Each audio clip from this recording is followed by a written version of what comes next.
Hey, Marianne. Hey, Mark, how are you? I'm good. How are you? Good. Let's see. Just sound here. Cool. Okay.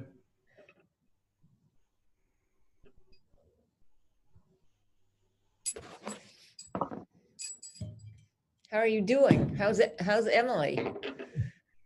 We're good. We're getting ready for a camping trip tomorrow. Oh, where are you going? Up to the bombing range. Oh, nice. Cold water bombing range. Yeah. So we got all the stuff out and we're getting truck loaded and all that stuff. How exciting. Really. Is it just the two of you? We're going to meet a couple people out there that from San Diego that we know. Scott Davis. Do you know Scott? No. Yeah. Mm-mm. And his wife, Chantel. Oh, And nice. yeah, so we're going to do a socially distanced camping trip. That'll be great. Yeah. I'm going to make you the co-host Okay. so you can share your screen and do everything that we need to do. Okay.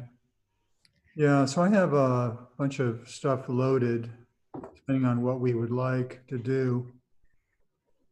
Okay.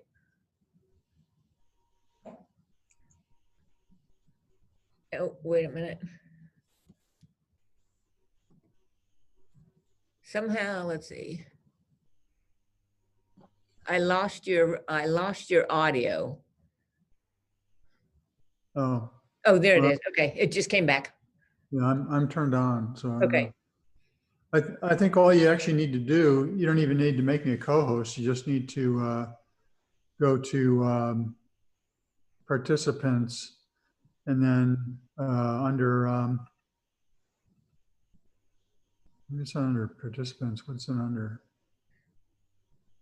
Oh, maybe it's under share screen. Okay. You can go to advanced sharing options, and then you can do, well, then maybe you don't want everybody to do it, but you can allow anybody to do it. Yeah. Because that's what I have to do at school Under advanced. Okay. when I show, because my classes, Okay. putting all the classes on. Okay. Well, you should be able to do that there because I did make you the co-host, so it should Okay. work. Okay. Sounds good. Yeah, I can see my options here. Let me make sure I get the right one. I'm not seeing at the moment. Yeah. Yeah. I'm just going to close a few things out here, Okay. because otherwise it gets too confusing. So,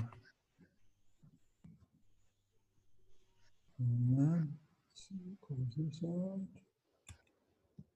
No, I think it's better to close off all Microsoft products. Yeah, I've closed off everything, so it should be okay. Yeah. Well, I have to keep Keynote going. Yep. And then let me try it again. Let me see what happens when I go to share screen. Now I got it. Okay. Now we're good. Yeah. I'm ready to roll on that.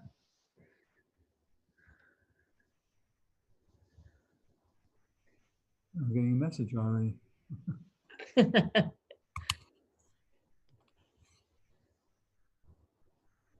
So yeah, so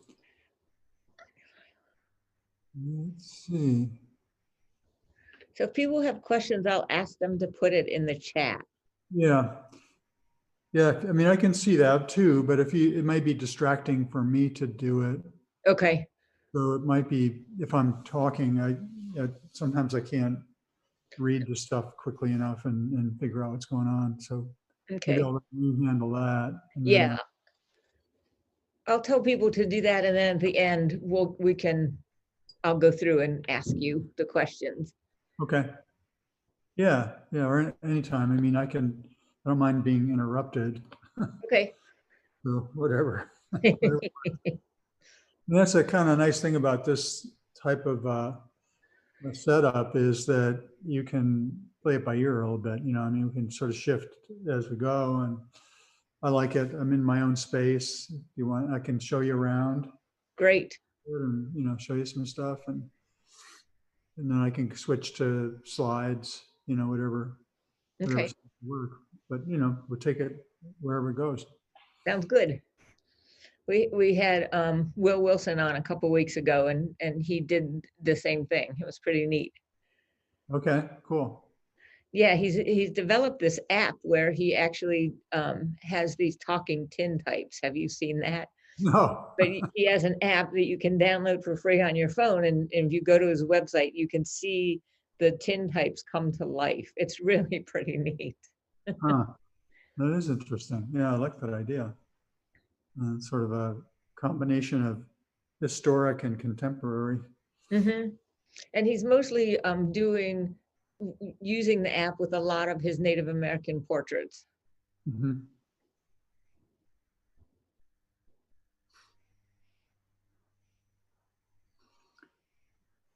Will you be back for Christmas? Oh yeah, we're just going for a couple nights, and then we'll be back. And then we'll be going out again for New Year's. It's interesting now, since everybody's got to stay at home pretty much. More people want to go camping now. Yeah, yeah, It's the right time of year here. I mean, it's really good. It'll be beautiful in the daytime, I think, out there where we're going. yeah. The report looks like 70 degrees and maybe low 40s at night or something like that. That sounds pretty nice. No, yeah. Well, this is the time of year we have bragging weather. You remember, I you know, remember. Iowa does not have bragging weather. bragging rights to the season, but then we have to shut up in the summertime. Yeah.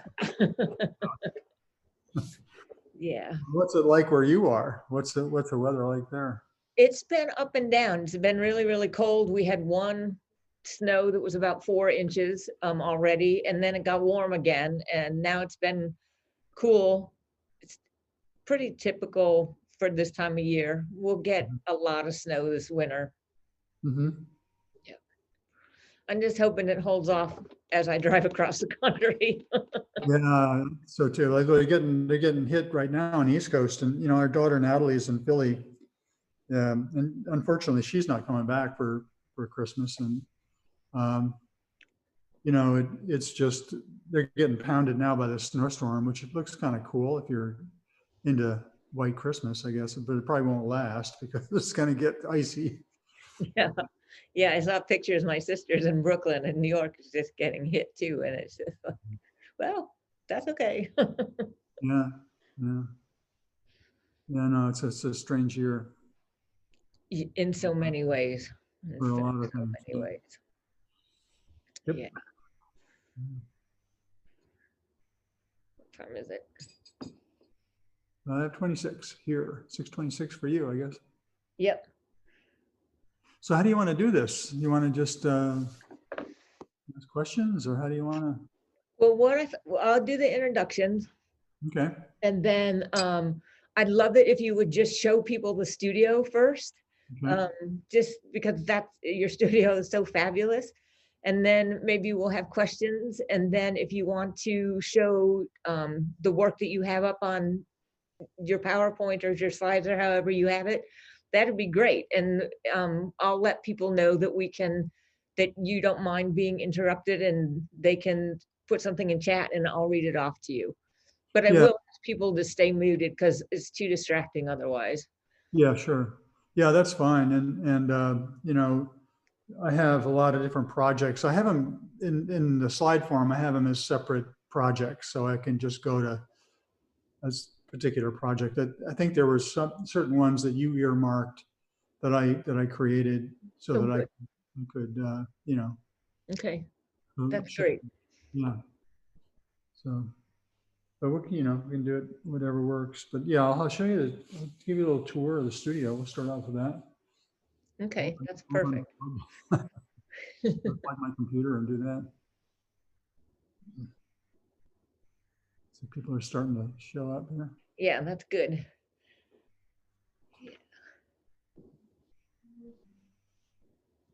Yeah, we actually had a lot more people even sign up today, just register. So that's been great. How many are you expecting? Just so we know when we start getting them all. Around 30 that I know of that Yeah. actually did RSVP, but then looking on Facebook, it said 50 something. So something between those two. Yeah. I don't know. We'll play it by ear. Yeah. So will Lena be home? Yeah, Lena's in Phoenix now. Okay. So she's been coming over pretty regularly. She's got a place where she's got a roommate and stuff. And, That's nice. yeah, she's doing about 4 jobs at one time. I hope she's still being careful. Yeah, she is. She's actually much more careful than we are. She doesn't want to get the old folks and, you know, infected, so she's even more careful. But I mean, we're pretty careful, but Yeah. very conscientious, you know.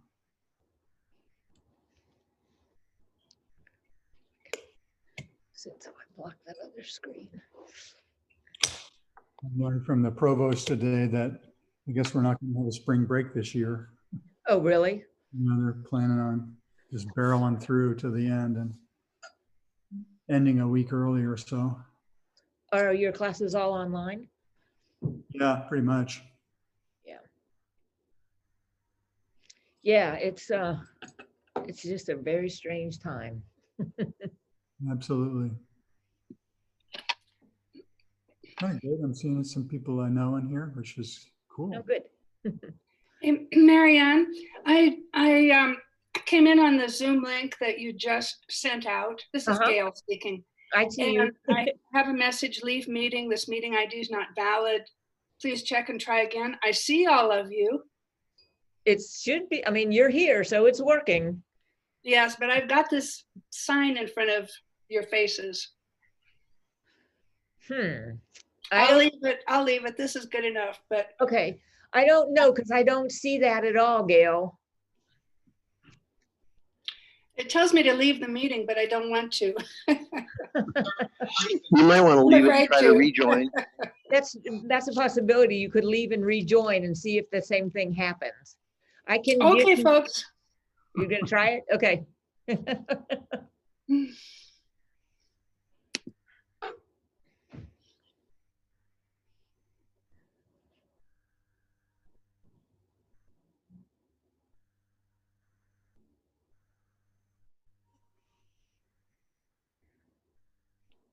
I guess we'll wait a couple minutes and then we'll start. Okay, anytime. Especially if people are having trouble signing in, which I hope that was just one glitch. I'm just saying, you know, say hello to people I know. Ann Stetson just said hello to me a while ago. It's nice to see you, Mark. I'm looking forward to tonight. Thank you. Appreciate it. Good I to see, see. This is me. I just got home and I'm sitting here in my easy chair and I'm just going to spend some time with you guys. good. Yeah, I see Tracy Longley Cook here. I think I see her name anyway. Did you, Yeah, I Tracy? saw her name earlier. And then I see Dana Fritz on here. That's cool. Oh, good. Hey, Dana. Yeah, both of you, if you hear me. Okay. Okay, it's cool, Dana. I'll rush through it all. There's Roger's on. There's Tracy. I see it, Tracy. Hi, how are you? Good. How you doing? Roger, I see Roger. Yeah. Yeah. Yeah, good to see you virtually. Virtually. Yeah. You guys are not together, right? You're No, Roger's in North Carolina and I'm in Iowa. But on my screen right now, we're side by side.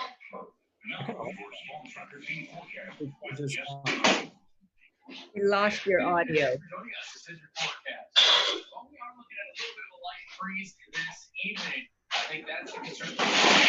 All right, I'm gonna. probably getting a little bit of interference. I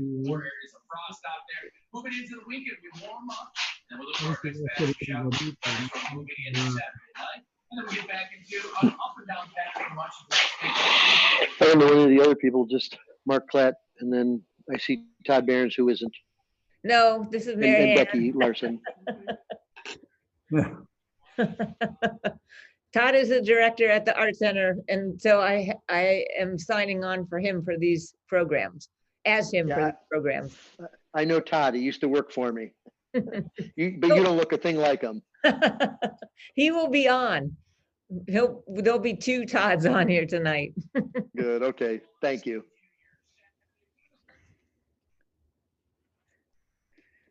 Wait a couple minutes.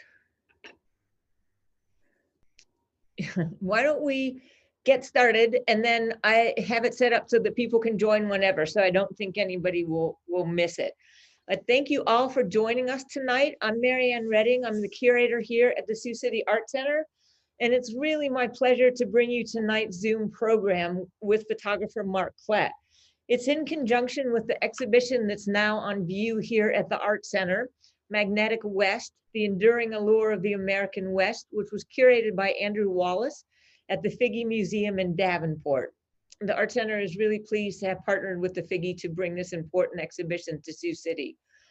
Tonight's program is brought to you locally through the support from the Guggenheim Foundation and the Art Center's Blockbuster partners. And I just one note of housekeeping. I think I have everybody muted, but if you would just take a moment and double check on whatever device you're listening to this on and looking at it and make sure that you actually are muted, that would be great. And if you have questions, put them in the chat. I'm going to be monitoring the chat room. Mark does not mind being interrupted as he's going through. So if you have questions, comments, just go ahead and put those in the chat and I'll bring them up. I'd also like to thank the Sioux City Public Museum for allowing us to reproduce the copies of images from their photo archives that we have used to contextualize the exhibition here in the Siouxland area. If you come to see the exhibition, you can see the public museum photographs displayed on the walls right outside the galleries on the 3rd floor. And if you haven't seen the exhibition, remember that Magnetic West occupies 2 galleries. It's in the main gallery and then down the hall in the jet galleries behind Grant Wood's corn mural room. A couple people have missed the 2nd gallery, so just a heads up. Tonight, I'm really delighted to introduce the magnetic Mark Klett to you as our guest artist. Mark is a photographer interested in the intersection of places, history, and time. His background includes working as a geologist before turning to photography. And I have to say that Mark's resume is one of the longest resumes for any artist anywhere. So I'm going to just mention a few of his accomplishments tonight. If you want more information, go to his website, but the entire resume is not even on the website because it's too long. Mark has received fellowships from the Guggenheim Foundation, the Pollock-Krasner Foundation, the National Endowment for the Arts, and the Japan-US Friendship Commission. His work has been exhibited and published in the United States and internationally, and is held in over 80 museum collections worldwide. Mark is the co-author of 18 books, including the recently released Seeing Time, 40 Years of Photography that came out this year, 2020. Mark is also the Regents Professor of Art and Distinguished Sustainability Scholar at Arizona State University. So please join me tonight in welcoming Mark Klett. Thank you. Thanks for inviting me, and thanks I'm going to, I guess, going to give you a little bit of a tour of the studio here, since that's where we are. So I'm going to get up and walk around here a little bit and show you the physical space. I think that's what we decided we'd start with here. Now, the computer, unfortunately, is not the best video to do this with, so I'm just going to do my best, but I'm going to try to give you a sense of the space here. This is the room where the printing takes place. This is a room that I'll slowly scan here. This room is 30 by 40 feet, so it's 1,200 square feet. And it's where basically most of the stuff happens that's anything of any use to anybody. And now I'll just go into some detail. This is the kind of computer. Can you guys see that all right? I'm not sure if it's showing up. Or not. It is. Okay. That's the printer there, and it's a 64-inch printer, inkjet printer, which is where I do most of my work these days. Let me get it a little more there. And then behind it's the computers, and this looks like it's a Starship station or something, but it's not that complicated. And it's where I do all the work up in the files and store the stuff and like that. Then the walls in the back, various things that I've been working on. I'll get into that in a little bit.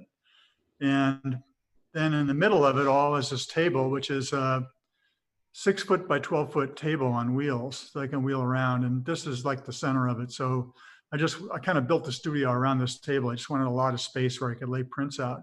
And also, since the printer is capable of 64-inch wide prints, I needed something pretty large to lay stuff out on. And I pretty regularly make prints that are 10 to 12 feet long that are panoramas and stuff. So that's been very useful. I'm going to turn this on here. I forgot about that. This is a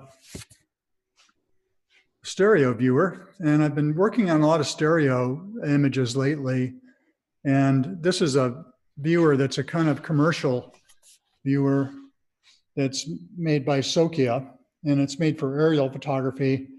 And it's one that I've kind of co-opted to make stereo pictures that are, I guess they're about 10 or 12 by 12 inch squares, and they look incredibly good under the stereo device. So it's pretty great. This wall has sunrise sticks.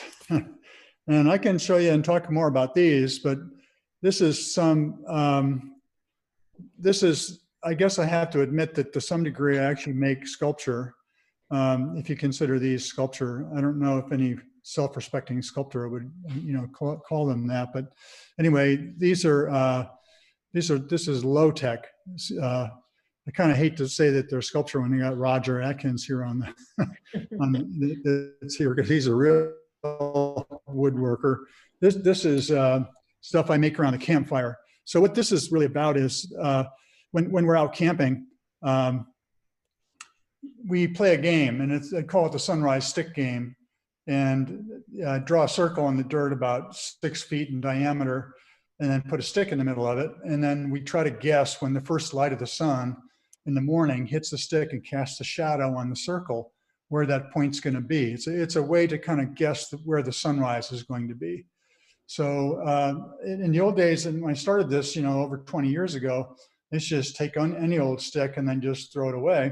And later I started to carve them, and then I'd find stuff and put them on the stick. This is sometimes they make sound. This one's kinetic, a rattlesnake stick.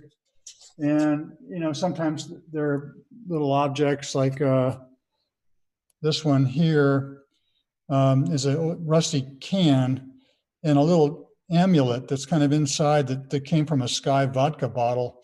But the unfortunate thing is this was found at the site of where a migrant died in the desert. And so it's kind of a tribute to him. I actually know who he was. We looked it up. But these are all like they're just symbols of the journey. So they have different things that, you know, they're made out of different kind of sticks, and sometimes they're metal. I put objects on them. These are like little markers that, you know, it's things I found, a bullet, a bent nail, you know, a piece of wire, stuff like that. So they just kind of are symbols of the journey that I've been on and my colleagues have been on, my friends, my family. And I have probably several hundred of these in here right now. And I just actually really like looking at them. I think for me, they're like time markers. So I've got them put on the walls. I've got them up high and sort of around the studio. You can see here as I'm spinning around. And then I've got them in boxes too. I've got them all over the place. Moving around the room a little bit more, these are prints here that are large stereo pair, actually. So these prints are about 5 feet by 6 feet in size. There are two of them, and they're actually a stereo pair. I can't show you that in stereo, but what happens is you take a viewer like this viewer, which is kind of a remake of a 19th century Wheatstone design. And I stand back about 20 feet, about here, and I look through the viewer, and I can see these two in stereo, and it works quite well. So I'm experimenting with stereo opticons and stereo devices. There's another one here. This is a little commercial device here for this, this particular stereo pair. You can look through that. So one of the things I've been working on lately is stereo, because I have a history of that. I can't show you this picture. I don't think I loaded it. No, I do have it actually, but I can show it to you later. It's a picture that my father made when I was born. And it's the first photograph of me, and he made it in a stereo camera, because my father bought a stereo camera before I was born, before my brother was born, actually, or after my brother. In 1949, he bought this stereo camera, and he used it until 1984 and made stereo pictures. So my whole childhood is on stereo. And I thought, I just want to really explore the idea of stereo a little bit more. So lately I've been making a lot of stereo pictures, and it's been a lot of fun. And then the other thing in the studio right now, you can sort of see on the table behind me, I've been making these prints, prints of saguaro cactus. And I've been making photographs of saguaros for, since I guess the mid 1980s. And I did a book on saguaros and called Saguaros, and then in 2007, I think it was, with Radius Books. And that was black and white, but I started making them in color again about 6 or 7 years ago. And I've been really putting a lot of effort into the stereo, and not the stereos, but the stereo and the saguaros. So I have like a whole wall. These are just the most recent prints here that I've been making. And these are about 24 by 30 something, I guess. I don't remember. But I kind of have a historical bent to it. This is a Timothy O'Sullivan photograph of a saguaro that I think, as far as I can tell, is the first photograph of a saguaro, 1874. It's not the first photograph that has a saguaro in it, but I think it's the first photograph that I've been able to find of that where the saguaro is actually the subject matter of the picture. And then so these are just, you know, like I said, I'm just making more of them. I wanted to show you there's some historical precedents too. I also collect prints, and these are historical prints of saguaros. And they date back to text from the mid to late 19th century. So I've got a saguaro collection of historic materials. And then looking around the room, actually, this end of the room is kind of the technology part of it. You're seeing on this side, combination of a pretty large print. I'd say it's probably 3 feet by 4.5 or 5 feet on the right of Half Dome. I'm sorry. Yeah, Half Dome in Yosemite off from Glacier Point. And then on the left is a video made from Glacier Point from about 300 yards away or so from the still photograph. And I did this with Byron Wolf, my collaborating partner. And actually these two form a stereo pair. And so when you look at these with that stereo device I showed you a little while ago, the Half Dome just pops out of the picture. I mean, it looks like 3 dimensions, which is pretty cool. The stereo that, or the video we were making is this kind of odd. I think it's very funny, actually. It's just the rock. And then on the one corner, this woman's painting a picture of it. And on the other corner, this guy's making a selfie with a selfie stick. And then at the same time, when we were in Yosemite, this was all done last fall. Byron and I were there working on a film project. Oops, I'm trying to get this squared away. This is another comparison. On the right is a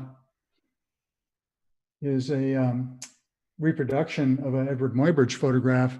And then on the left is a video taken at the same place that Muybridge made his photograph. In Muybridge's picture, you see the reflection of El Capitan in the Merced River. And it's really a beautiful reflection. And we went back there, we saw this reflection of El Capitan. And what's kind of cool about it was that these ducks come in and start eating right where the reflection is. So it's they kind of eat up the location of the Muybridge photograph, which we thought was pretty cool. So we're starting to do stuff with video. We've also done a few things over here. I've got some crazy trying to get this thing situated right. We're using some older technology here, but we're using an iPad to show one video we did that's based on a postcard of the Grand Canyon. And then over here, this is crazy. I can't get this thing to work right, but there it is. Okay. This old cell phone, and it's playing a video, and there's a 3-dimensional model of this rock that's in the video that we created with a 3D printer. So we're kind of just playing with technology, in this case, sort of obsolete technology, or not entirely obsolete. I guess the technology is not obsolete, but the devices are just older devices. Like I said, an iPhone 4 and the original iPad and stuff like that, where we can sort of repurpose some of the old technology and make something else out of it. Now, on this side of the room, my wife, Emily Mattias, has her setup over here. So she hasn't got anything up right at the moment because she knew that I was doing this tonight. But she's got a table and her computer and her printer, which is a 24-inch printer. And then there's kind of like a little kitchen area back over here, just so you can get a beer out of the refrigerator and wash your hands and stuff. It's like the man cave part of this thing. And then I've got a library over here and a sitting area, because I love to have visitors actually come in the studio. We're not getting many this year because of COVID, but normally I do have quite a few people that come by, and students. And so there's a social aspect to this space too. So that's kind of what's in this room. There is a bathroom, but I don't need to show you that, but that's over in the corner. How are we doing, Marianne? Is this working okay? Yeah, this is great. Okay, because there's more to the studio, and I can show you a little more here. Okay. I'm gonna walk through the doorway here into another room. And this is what I added on about a year and a half ago. And so this studio got built, the main part of the studio was built in 2008 on the back of my property. And then this was built, just finished about a year and a half ago. And this is the storage area. So I've got industrial shelving in here, lots of stuff stacked up. This is actually a stereo device over here that's I've used in exhibition before. Sorry about that. This one's made to look at objects that are about 20, 30 feet away in stereo, which is pretty cool. And over on this side, whole stacks of, oops, sorry, this is so hard to do, but flat files. And then over here, I'm storing these things for the moment because I don't know where else to put them. These are objects that I've been finding in the desert. And I've been collecting stuff that doesn't go on the sticks that I showed you, but I think they're just cool objects. And I collect them and think about ways to exhibit them. And if I can show you anything, some of these are they actually kind of light up, like this one. These are little objects that like broken parts of cars and pieces of glass and bottleneck and cell phone, stuff like that. So it's just objects that I think kind of indicate culturally what the desert's like. I've got a bullet and shell casing collection up here, different sizes from the desert. That's an old toy car over there. I don't know if you can see that, but that's pretty creepy, this guy here. Record out in the desert, the freewheeling Bob Dylan, a tray that's been shot up. So anyway, this is just the kind of stuff that, I collect because I think it's interesting. Plastic knives melted in a fire.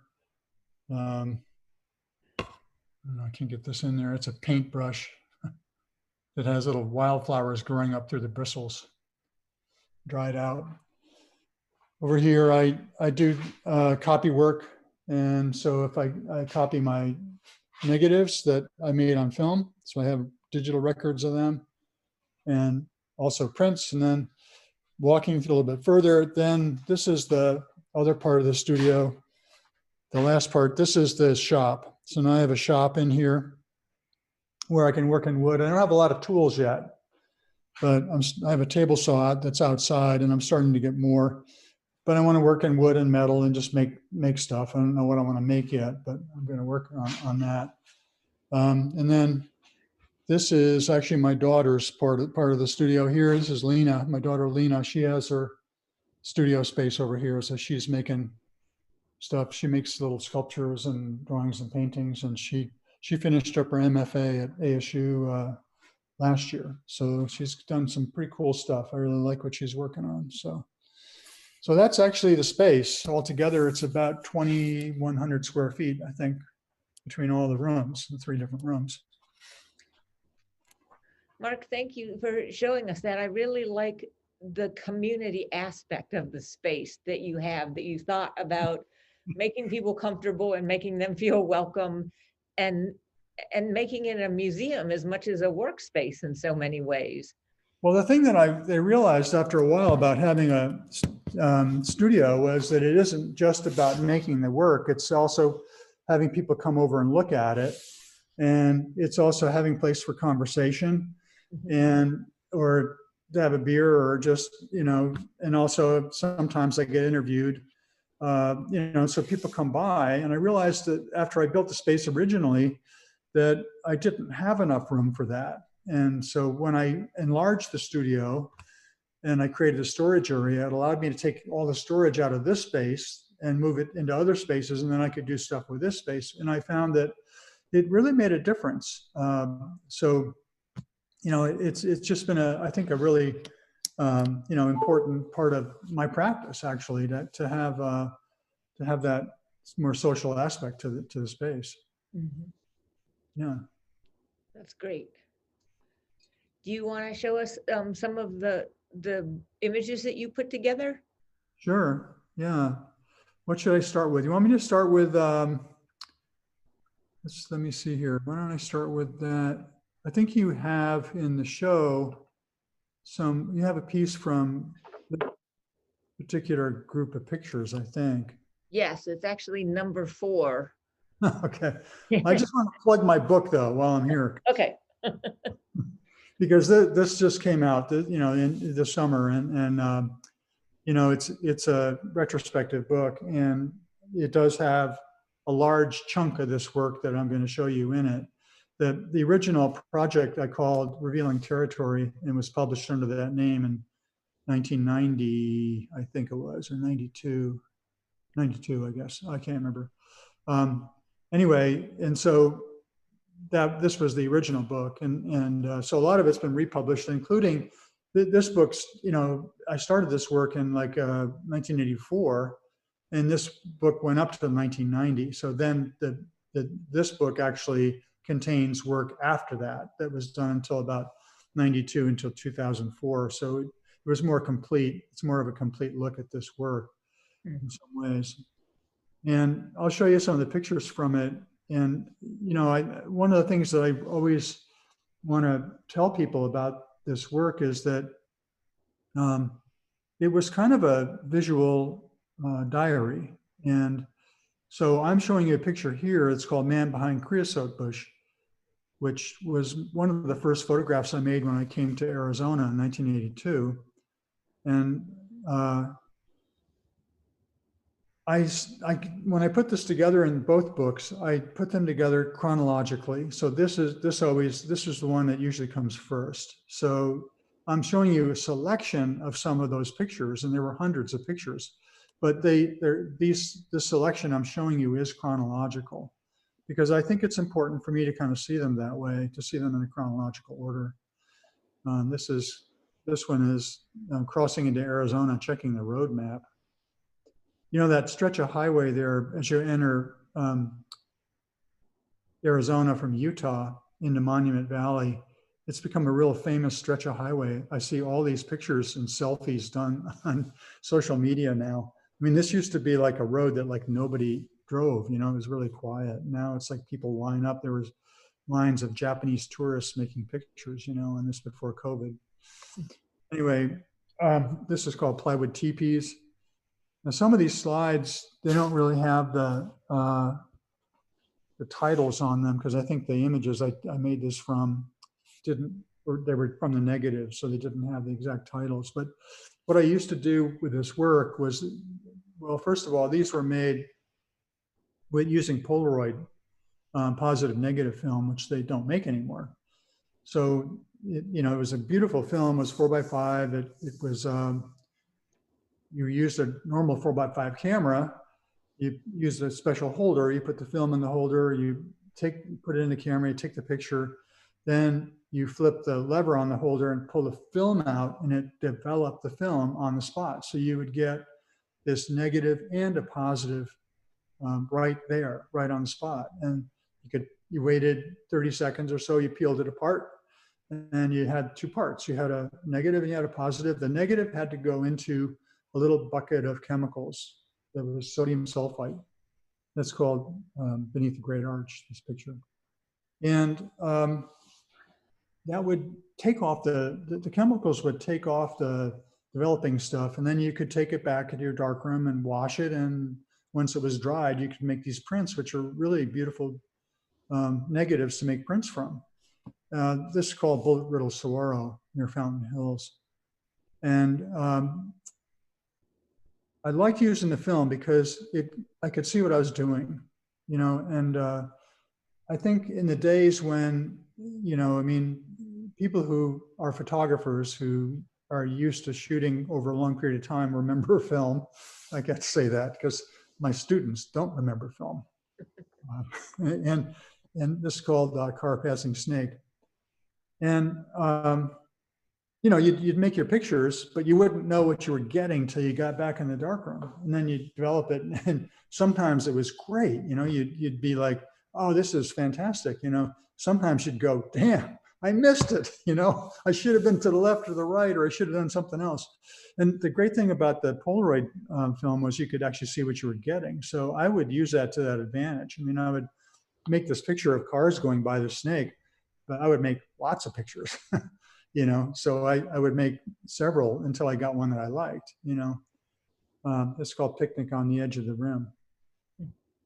And you got this print too, and the print wasn't all that great, but the print was a good, you know, proof. And you had to coat it with some kind of plastic stuff that they gave you with it. So I had to walk around with a 4x5, but also I had to carry this bucket full of chemicals and stuff. This picture, by the way, you know, when this is the first picture I made of the Grand Canyon, and later I did a whole project on the Grand Canyon with Byron Wolf called Reconstructing the View. But this picture, I was sitting on the edge, admiring the view and having lunch. And I was trying to figure out what I could do as a photographer that hadn't already been done before. I mean, there was just so many, you know, millions of pictures made of the Grand Canyon, and there's even more these days. So then I realized, well, maybe the idea is just to photograph what I'm doing, so including myself. So I set the camera back there and made this picture. And that's kind of been an approach that I've had for a long time, which is to kind of indicate the relationship between the photographer as subject and the subject of the view, and also the kind of participant in the view. And I think that's something that carries itself through a lot of this work. This work had a lot to do with my journeys, that they came out of my journeys in the same way that the sticks I just showed you kind of came out of the journey. But these were, so I wasn't going to not show this boat, for example, which is the boat that I rode in to get to this place. It was part of the journey of being there. It's called Campsite Reached by Boat Through Watery Canyons. This is a panorama of Toroweep on the north rim of the Grand Canyon. And the first picture and the last picture are pretty loosely made rephotographs of J.K. Hiller's photographs in the 19th century. So I'm just kind of filling in the gap by walking around the point, and then about halfway through the panorama, the sun sets. So this is the title of this one is Ed Abbey Taking Notes in Turkey Pen Ruins. This is the writer Edward Abbey, who was really important, I think, environmentalist and radical writer. If I ask my students these days if anybody knows who Edward Abbey is, nobody raises their hand, but he was very influential and somewhat radical environmentalist. Wrote several very influential books. This is called Entering a Narrow Cave. Now, the other thing I didn't mention about the Polaroid film is that you'll see the edges on these images, and they have these kind of borders. They're kind of funky, and they get there because when there was a separator between the negative and the positive on the film. It was kind of like a little paper thing that went around it. And when you peeled it apart, it left this impression on the negative. And you were supposed to crop that out, but I really liked it. And so what you're seeing here is the full negative. It's the entire negative and all the information. And one of the reasons I did that was that I wanted to acknowledge the fact that you were looking at a photograph. And so when it was printed, when you saw that, you were reminded that you weren't looking at a window or through it, you were looking at an object. And so it brought you back to the surface again. And the other reason I did it was that it was a kind of an homage to the 19th century wet plate process, where the photographer William Henry Jackson or Timothy O'Sullivan or the other photographers that I used to follow and I paid a lot of attention to, they would hold their plates and pour the collodion on it, and it would create these kind of funky edges that they would later crop off. But sometimes I got to see the entire negative, and I really liked the way they looked. I kind of love that full plate look. So I decided to do that. That's why you get these weird edges on there. This one's called Under the Dark Cloth, Monument Valley.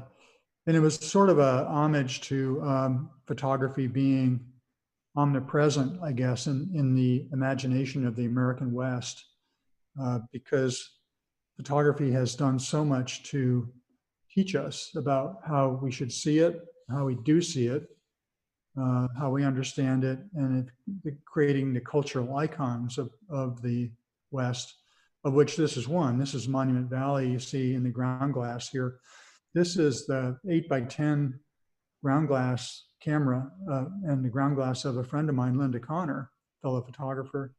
And that Linda, that's her hand, and she put on her Best Western watch band for the picture in Monument Valley there. That's called Dirt Bike Loop. And that is a cactus on top of the International Boundary Monument, number 173. I'm leaving tomorrow to go down to the border and camp in the desert near this area. And I don't want to tell you what it looks like right now, but they built this wall. I won't get into it, but it's not going to look like that. This is called Night Storm near Glendale. And there's a little bit of lightning coming out of that storm too.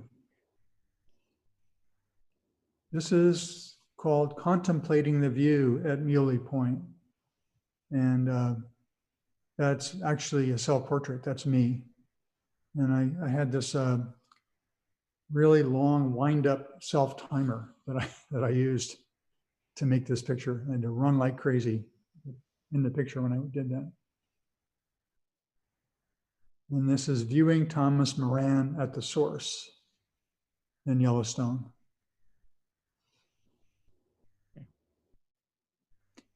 And this is a self-portrait with saguaro about my same age.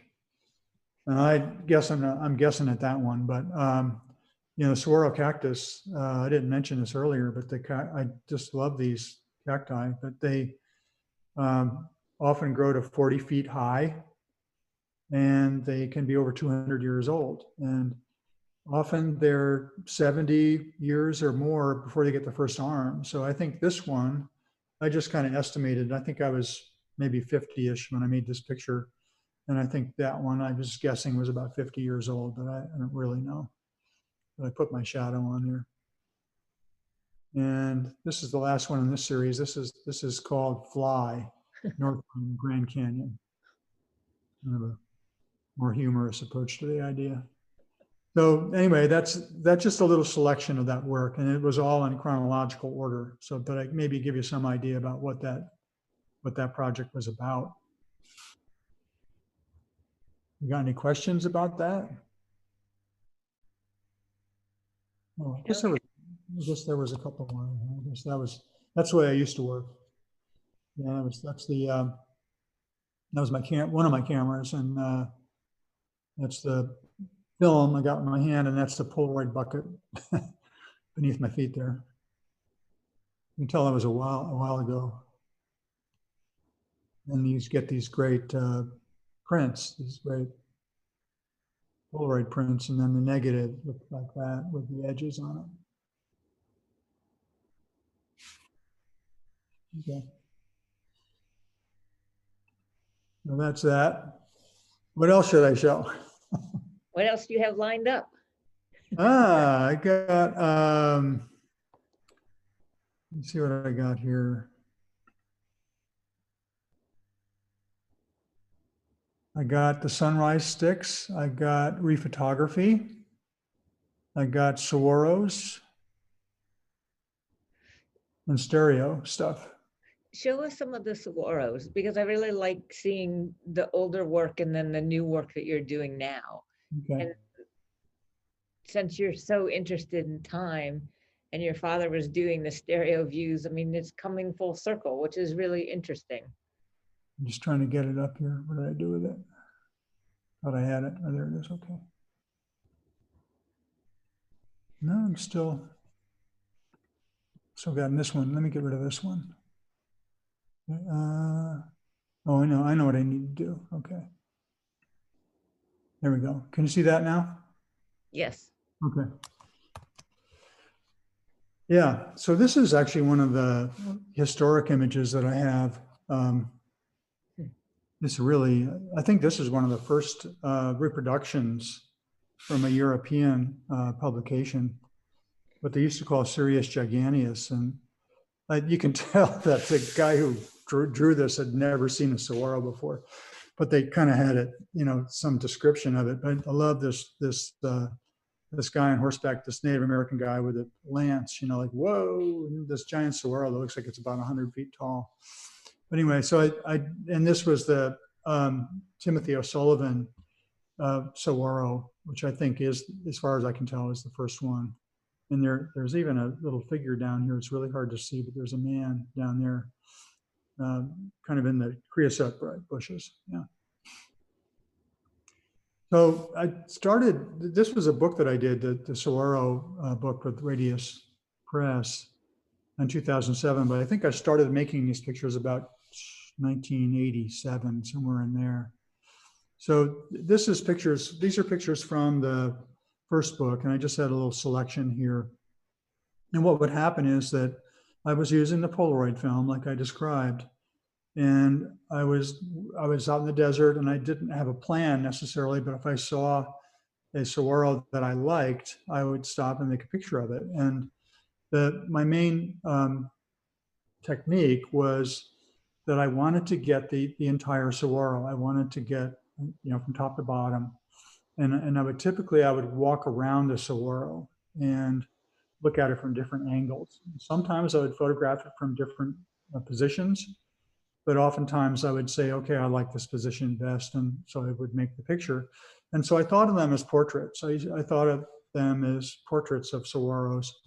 And, if you live in the desert, you can't help but think of saguaros as being very human-like, or being like people. And so they're often given these anthropomorphic characteristics. There are these really wacky little books out there, that people make about the saguaros, and they put little balloons and make them say funny things and stuff like that. But I do think there's a kind of serious side to it, and that is that they really have a history of human interaction. And the Native Americans who live in the Sonoran Desert, the Tohono O'odham, believe that they are people, and that they are their ancestors. And so they treat them with respect. And so, I've often thought that they have sentience, and there's really something about them. You can't help but feel it when you're out there. Mark, So there's a question from Gail. Are the saguaros endangered today?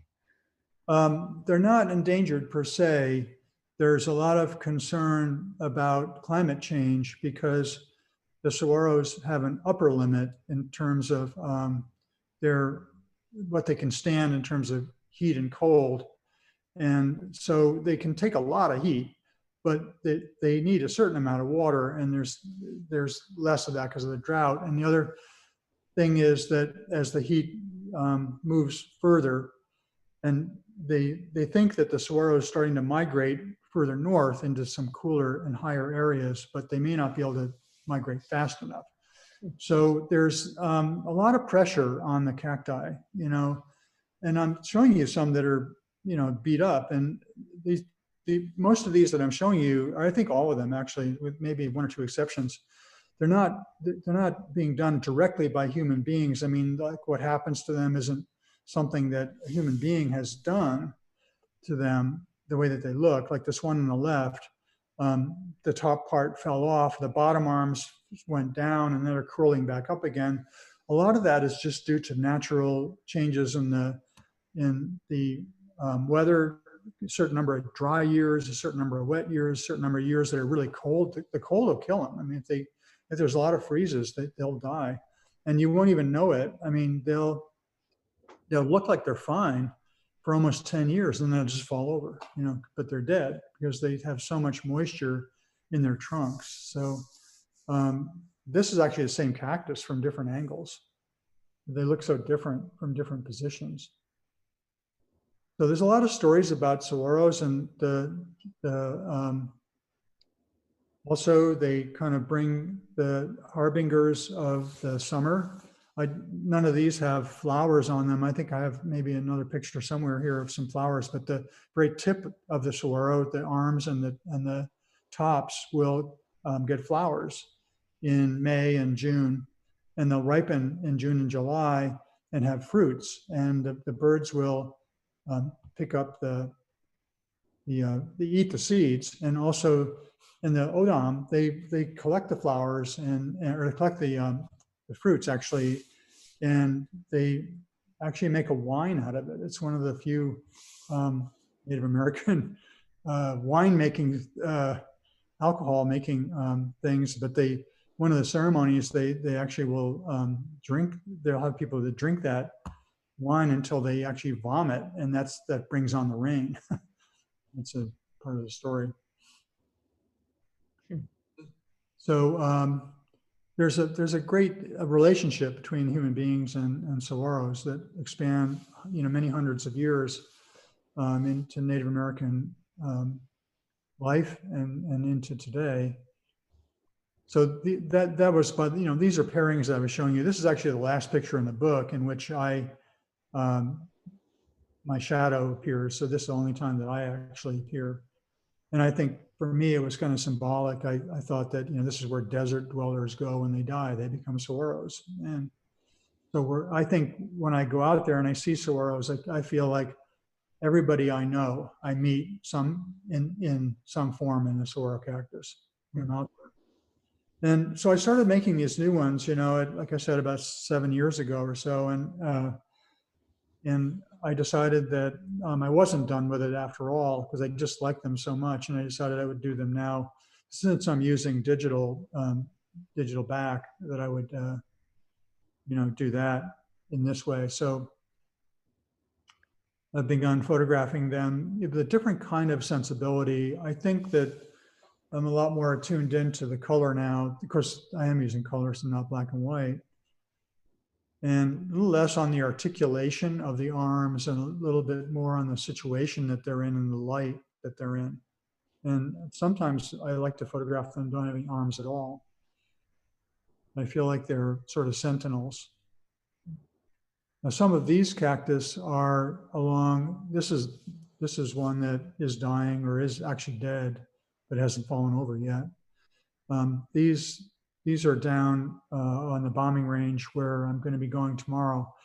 And when I say it's a bombing range, it sounds like it's a really kind of terrible place. Why would you want to go to a bombing range? And there's two parts to the bombing range, one where they actually do drop bombs, and the other part where they don't, and they just fly over. And they let you go on that if you have a permit. And it's one of the most beautiful and still natural wild places in the Sonoran Desert left in the United States. So it's really quite a wonderful place. So a cactus like this is not being damaged by human activity. It's just the natural cycle. Now this one I thought was pretty funny, maybe a little X-rated. And they get these very odd shapes, and you get, why does a cactus look this way? Why do they look the way they do? And I think it's all environmental factors. And once again, this isn't somebody doing this to this cactus, but one thing you have to think about is the cycle of life that these things go through. As I said, it can be a couple hundred years, but sometimes it's much shorter, and they have to fight for their existence.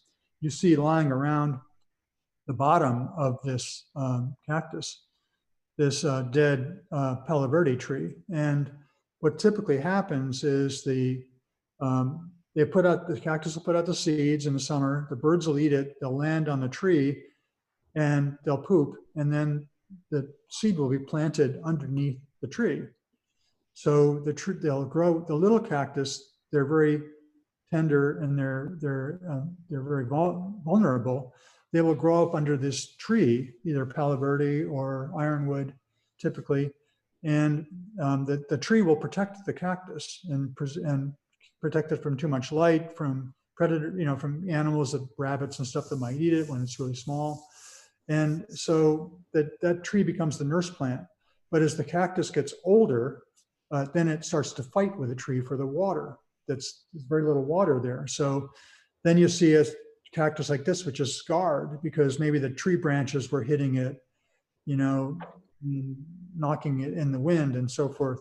So eventually, what usually happens is the saguaro wins because it has much shallower root system and sucks up the water right away. So this nurse plant died.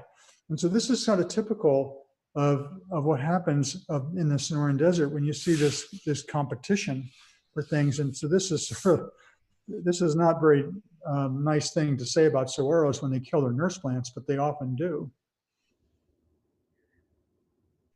It's like the candelabra cactus here. I always think that, the way people show cacti in the movies is they have two arms up, that they look so different in real life. Now when it's just illuminated by moonlight.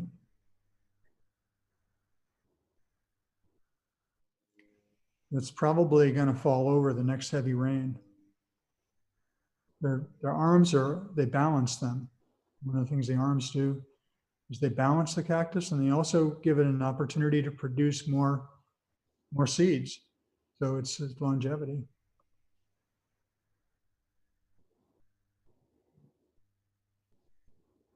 And that's what used to be the fence that divided the US and Mexico.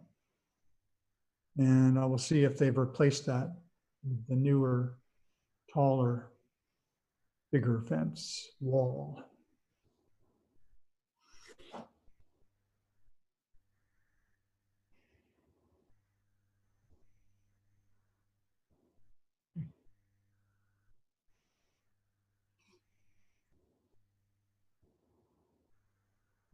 And this one was burned in a fire. And I don't know if it'll make it or not, but sometimes they do. If the desert's not fire adapted, so it may not live very long. It's hard to say. So that's my saguaros stuff there. Any questions? Yeah, we're about 7:23, 20. So if people have questions, this would be a really good time to ask them. It's always hard. Somebody's got to start. And I guess, and if you don't want to type into chat, oh wait, here's one. Can you show us some of your stereo stuff? Yeah, I can. I don't have a lot because I can't. I can't show you the stereos, unfortunately, but I can show you. I call it experiments in stereo because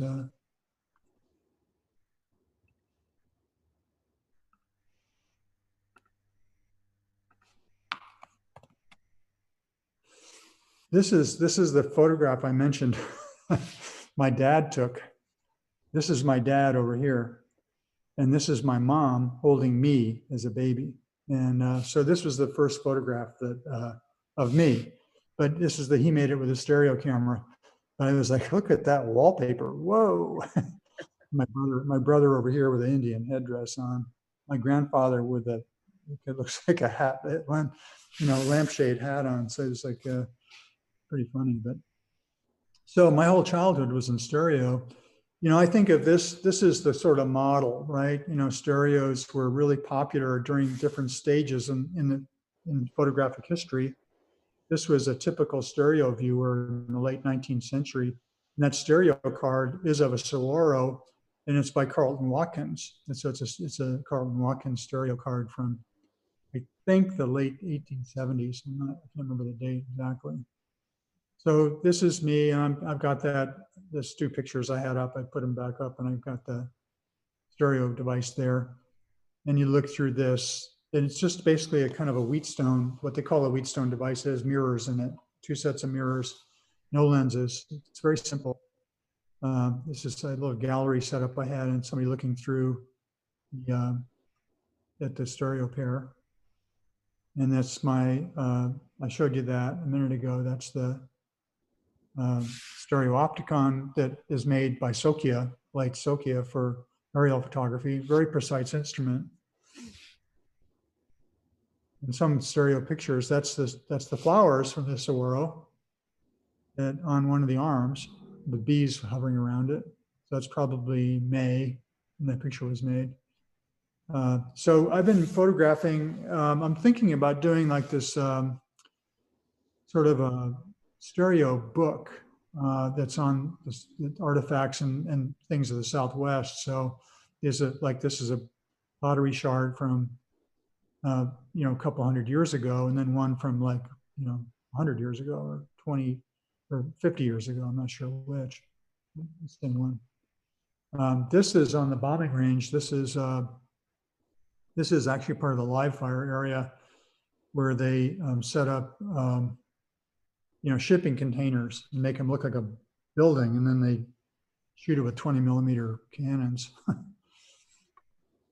This is a bag that has that was left by some migrants that has a big lighter in it. So these things look great when you see them in stereo because they really pop. That's a spent rocket from the bombing range. That's shrapnel and a wildflower. So that's my stereo device I showed you in the other room. This is a device that's made out of parts from a physics catalog, and it's meant to look at stereos about 30 feet away or so.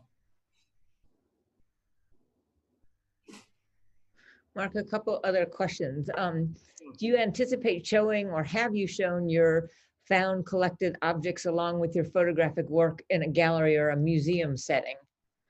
I have not shown the artifacts. I've shown the sticks just a couple times, and I had a traveling show in the early 2000s where it was done here at ASU, and the curator, Marilyn Zeitlin, I don't know if you ever knew her. Yeah. Knew her. And she put it together, and she insisted that we include the sticks, and that was the first time that I showed them. So but then I didn't show them. And then recently I've started to show them a little bit more. I had a show here in Phoenix at SETI Gallery, and I told them I wasn't going to sell them. They showed them anyway. And so I'd love to show them more, actually. I'm getting interested in three-dimensional stuff, and I'd love to show this stuff more often. This is, by the way, this is a stereo of perch rock that William Bell did in 1872. And this was this thing that Byron Wolf and I did where we actually did a walkthrough in the stereo.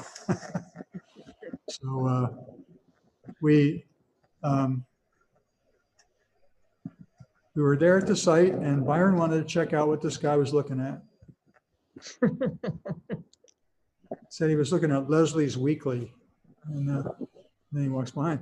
So we did this for the Grand Canyon project, and what was cool about it was we designed this iPad stereo viewer. So what happened was the iPad had just come out when we were doing this project, and we said we got to do a piece for this new device. So we did this stereo for it, and then that viewer looks kind of like that 19th century viewer that I showed you an initial slide of, and it's made to resemble that. And it's actually printed on a 3D printer. So Byron printed this on his home printer, which was kind of cool. And we do I'm sorry, go ahead. There's another question. Are there particular cacti that you have revisited through the years and photographed their changes? Yeah, I've been back to a few of them, but I don't do that too often because, well, I don't know, it just, they don't change as quickly as you might think. Sometimes they don't change hardly at all, actually. Although I've been surprised, sometimes they'll grow an arm and you think, oh, when did that happen? But there are some campsites that I go to that I, go back to. And when I do that, I check out the ones I photographed before, but I haven't done that too much. No. I don't know if Go ahead, Marianne. It was just another question that somebody asked, talking about moving from the Polaroid positive negative, you lost some of the character of the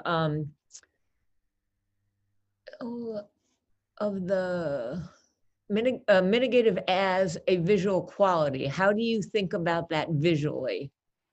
Oh, you mean like when I went from the Polaroid to the inkjet printing, or that kind of print?